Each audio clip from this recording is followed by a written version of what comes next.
Road dogging reality. I think I got that song stuck in so many people's heads, but hopefully it makes them wanna be a better man or woman, and I don't really care if it's in your head. So today, I decided to give more of a how to overcome addiction and compulsion. And I'm using a Buddhist framework just because it happens to work. The framework of Sangha, Buddha, Dharma. That might be in the wrong order, but it's truth, finding the Buddha within, community. And if you follow that formula, instead of trying to white knuckle it, do it on your own, that impressed me very much. What don't impress me much is people figuring it out on their own. It doesn't impress me because it doesn't work. And as Paul Hederman and AA in general says, self can't get out of self. So stop trying to do that. Please, please stop. I mean, I'm serious. It's like self can't get out of self. Self can't get out of self. So stop trying. Get some help. Lead with your weakness. I am a master at getting help. I learned to get help when I went to basketball camp when I was 16, and they said, if you have a problem with drugs or alcohol, get help. It took me many years to get sober after that, but it inseminated me. If something's wrong, ask for help. And then when I was 17, I asked for help. I went to rehabs, and I've been on a 2-decade journey. That's with substances, but also this last decade with sexual compulsion and addiction. And let us not forget our good friend, body dysmorphia, overeating, and overexercising. So anyway, how did I overcome addiction? Sangha, Buddha, Dharma. So I wrote it down for y'all. I don't have a whiteboard yet, but this is what I'm going to do. How to overcome addiction. Oh shit, that might be backwards. I don't know. Can you read this? Sangha, community. You can't do it alone. Buddha, find the divine self or higher self within that is connected and loving and wants to be free. Dharma, the 12 steps, somatic therapy, core energetics, the Tao, Allah, or Jah, whatever it is that brings you to a sense of peace and truth. So let's go over each one. Sangha. Every time I've bottomed out and wanted to make a change in my life, I couldn't just tell myself to stop. I need to reach out to someone, usually a 12-step meeting or a sponsor, and say, I need help. So try and be in the middle of the herd, the protective wall of human community, instead of just being another person who tries to do it alone and doesn't get anywhere. I mean, I'm just being real. You're not going to get anywhere. You just won't. You'll just have the same obsessive shit going on in your head over and over again. You might make it a month, and then something in you will bring you back. Buddha, find the divine self or higher self within that's connected and loving and wants to be free. I mean, in AA and stuff and in religion, they often talk about higher power, but I could just as well say inner power, where it's like, I have to find the way I'm already, as flawed as I am and as weak and vulnerable as I am, I'm already a God, and I already know how to live as a higher self. There's something in me that if I leave myself alone, it knows. The still small voice within speaks in small sentences. It doesn't speak in long paragraphs. Some things the still small voice within me tells me is, write, play music, don't drink, don't hate your body so much, don't go to the store and buy a sleeve of Oreos. Pornography is probably bad for your sex life. Like, it just speaks in short sentences. And the Buddha within kind of is like that. It's just like, here's the message. Do you want to receive it? Here's the message. Do you want to receive it?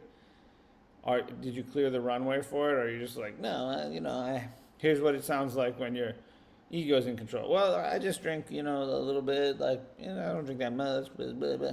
And like, I just have this really destructive sexual streak, but it's okay because I'm a freak and I'm a kinky motherfucker, which is true. I am a kinky motherfucker and a freak, but if it's making my inner child incredibly anxious, it's probably a destructive sexual behavior.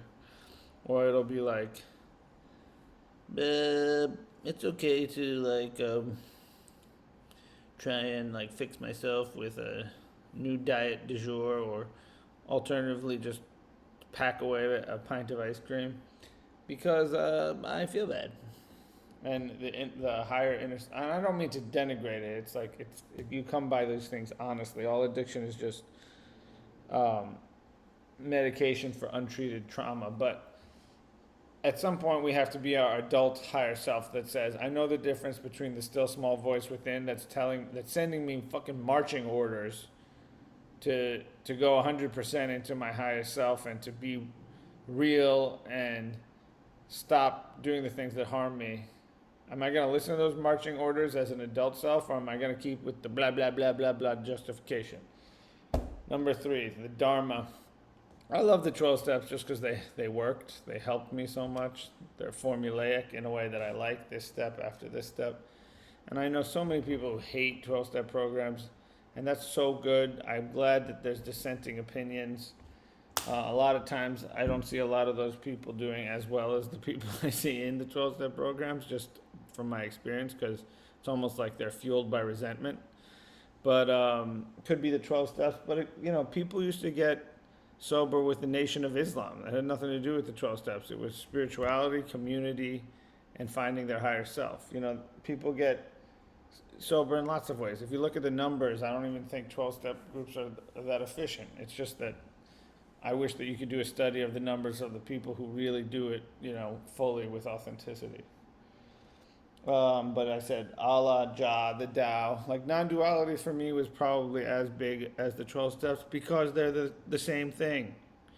So they went together. I don't know which came first. But non-duality for me is just self can't get out of self. I'm already connected. What I'm looking for is already here. What's looking is what you're looking for. God is looking through my eyes. So then why do I need to take anything to add something to myself? So I hope,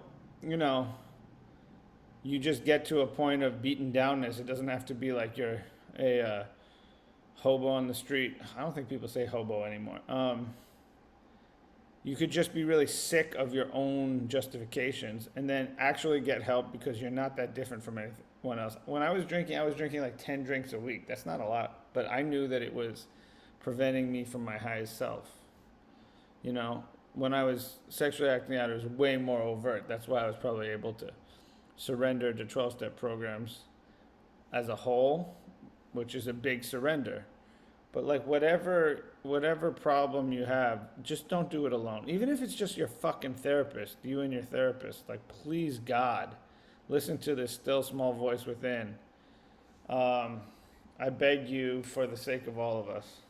I think my pinky's getting better. Sangha, Buddha, Dharma.